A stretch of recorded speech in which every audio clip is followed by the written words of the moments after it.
Assalamualaikum warahmatullahi wabarakatuh. Selamat datang anak-anak Bapak. Kita berjumpa kembali, bertemu kembali dalam kegiatan ataupun materi pembelajaran kita PKN, Pendidikan Keluarga Negaraan. Pada pertemuan kali ini kita masih membahas materi pertemuan di bab 1, yang mana sebelumnya kita sudah membahas tentang arti dan kedudukan dari Pancasila itu sendiri sebagai ideologi negara tentunya.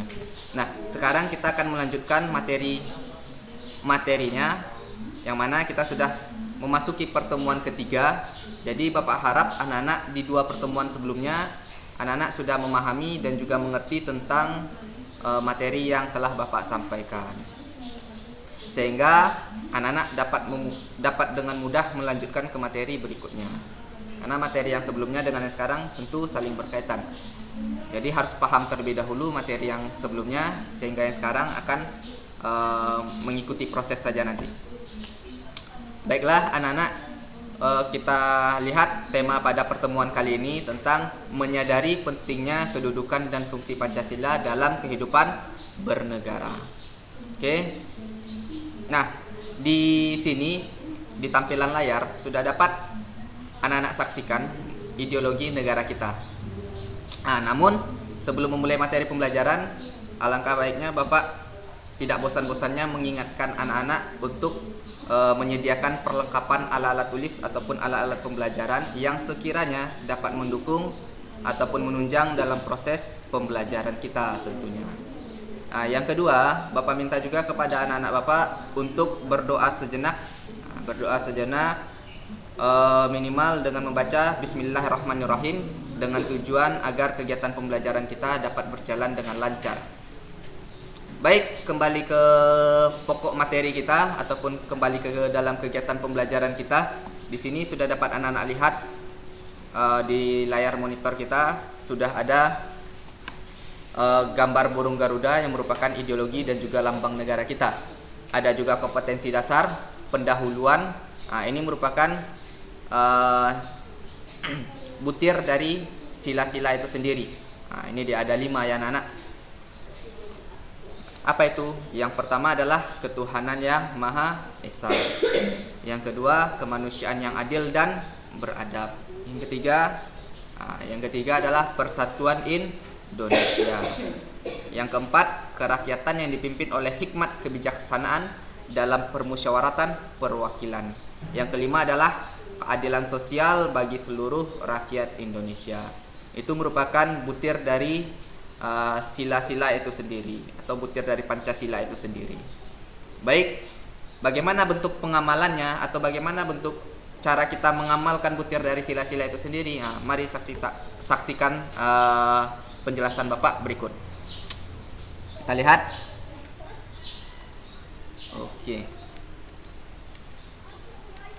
Oke, kita masuk ke materi kompetensi dasar.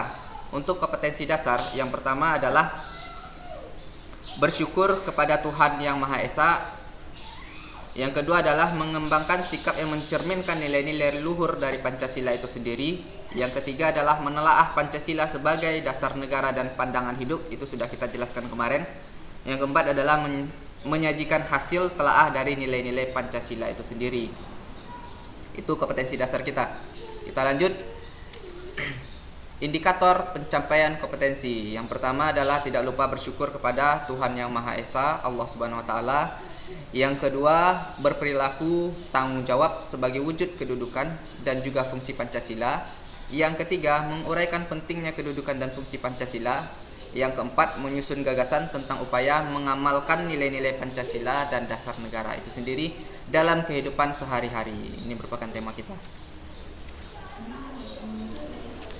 Baik anak-anak, untuk pendahuluan, kita sebagai warga negara harus menunjukkan sikap menghargai terhadap nilai-nilai Pancasila itu sendiri dalam berbagai aspek kehidupan. Salah satu sikap menghargai nilai-nilai Pancasila adalah dengan mempertahankan Pancasila itu sendiri.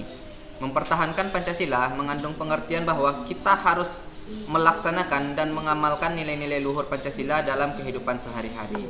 Upaya pengamalan Pancasila dalam kehidupan bermasyarakat dan bernegara telah disarikan dalam butir-butir pengamalan Pancasila yang 5 yang telah Bapak bacakan tadi.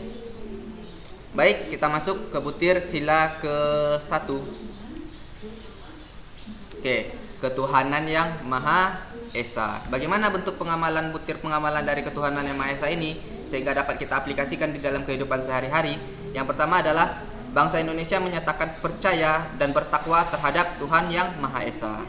Maksudnya bagaimana? Masyarakat yang ada di Indonesia ini harus percaya terhadap Tuhan yang Maha Esa. Nah, makanya di Indonesia ada 5 agama yang disahkan ataupun diakui.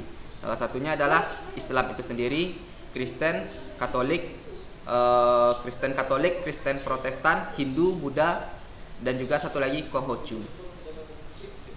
Baik, yang kedua adalah manusia Indonesia percaya dan bertakwa terhadap Tuhan yang Maha Esa sesuai dengan agama dan kepercayaannya masing-masing. Yang ketiga, mengembangkan sikap hormat dan menghormati dan bekerja sama antar pemeluk agama, penganut kepercayaan yang berbeda-beda. Jadi adanya sikap toleransi, saling menghargai. Yang keempat, membina kerukunan hidup di antara sesama umat beragama dan kepercayaan terhadap Tuhan yang Maha Esa. Maksudnya bagaimana?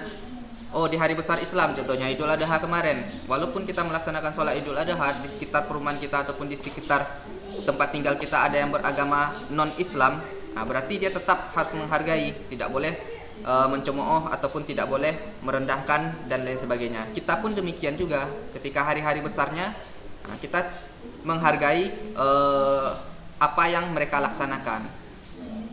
Itu dia maksudnya. Jadi ketuhanan yang Maha Esa yang berlandaskan kepada kepercayaan dan ketakwaan terhadap Tuhan yang Maha Esa. Bagi agama Islam tentu kepercayaan terhadap Allah Subhanahu wa taala. Next, kita lanjut. Kemanusiaan yang adil dan beradab. Nah, ini dia. Nah, ini dia contohnya ya, gambarannya. Maksudnya bagaimana? Mengakui dan memperlakukan manusia sesuai dengan harkat dan martabatnya sebagai makhluk Tuhan yang Maha Esa. Yang kedua, mengakui persamaan derajat, persamaan hak, kewajiban, hak asasi manusia tanpa membeda-bedakan suku, agama, kepercayaan, jenis kelamin, kedudukan sosial, warna kulit, dan lain sebagainya. Yang ketiga, mengembangkan sikap mencintai sesama manusia. Yang keempat, mengembangkan sikap saling tenggang rasa. Yang kelima adalah mengembangkan sikap yang tidak semena-mena terhadap orang lain. Nah, itu dia ya. Next, kita lanjutkan. Oke.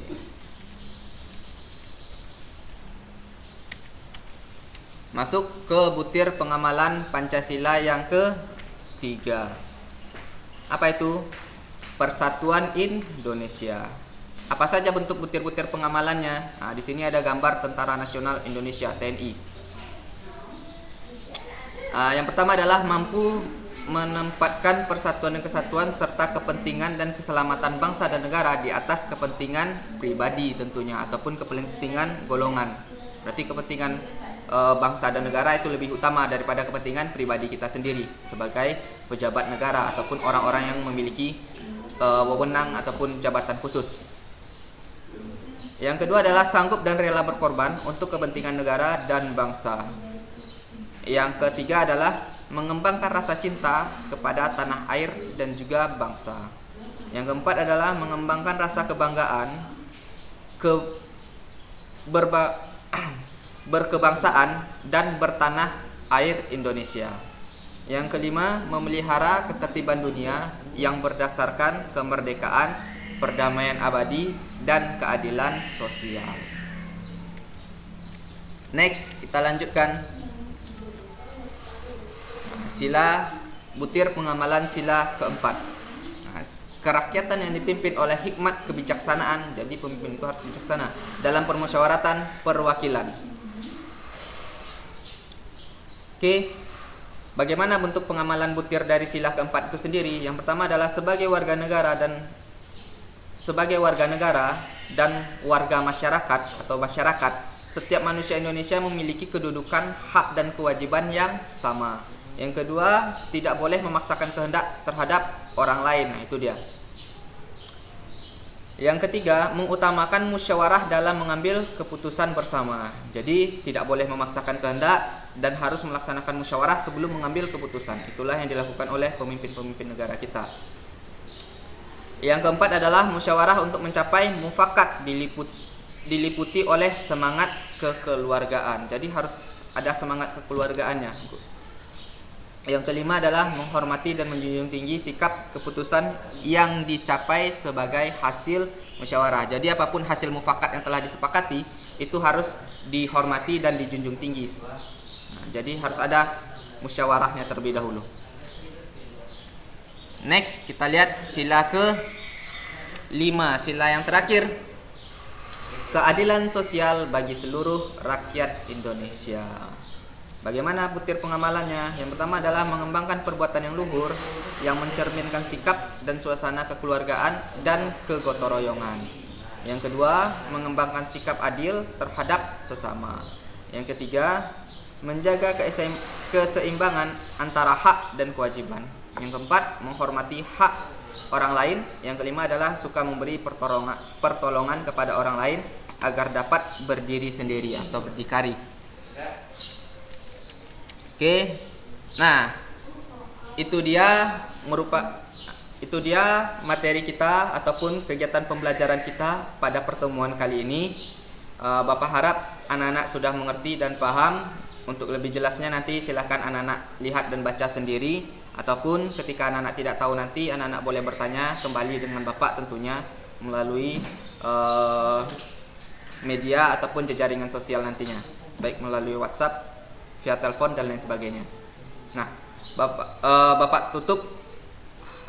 Sebelum Bapak tutup materi pertemuan kali ini, ada seperti biasa, setiap ada materi pasti ada latihan. Tujuannya adalah untuk mengasah ataupun mempertajam kembali ingatan anak-anak dalam mengulas materi yang telah Bapak berikan tadi. Baik, ini dia latihan kita, hanya 5 soal. Latihan PKN kelas 8, menyadari pentingnya kedudukan dan fungsi Pancasila dalam kehidupan sehari-hari. Yang pertama adalah sebutkan bentuk pengamalan butir sila keempat. Nah, tadi sudah ada. Yang kedua adalah sebutkan butir pengamalan sila ke-1. Nah, juga sudah dijelaskan. Yang ketiga adalah melarang agama Kristen membangun rumah ibadah merupakan contoh bahwa hal tersebut tidak melaksanakan nilai-nilai yang terkandung di dalam Pancasila keberapa. Yang keempat, bentuk sikap seorang warga negara Indonesia dalam mengamalkan sila kedua di dalam Pancasila adalah sebagai berikut.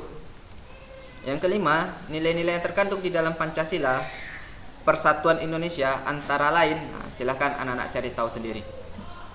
Nah, itu merupakan latihan kita yang kedua Bapak berikan kepada anak-anak. Nah, Bapak harap anak-anak bisa mengerjakannya dengan baik dengan menggunakan buku-buku, media sosial, ataupun melihat tayangan video yang telah Bapak sampaikan sebelumnya. Demikian materi pertemuan kita pada kesempatan ini. Bapak akhiri dengan mengucapkan wassalamualaikum warahmatullahi wabarakatuh.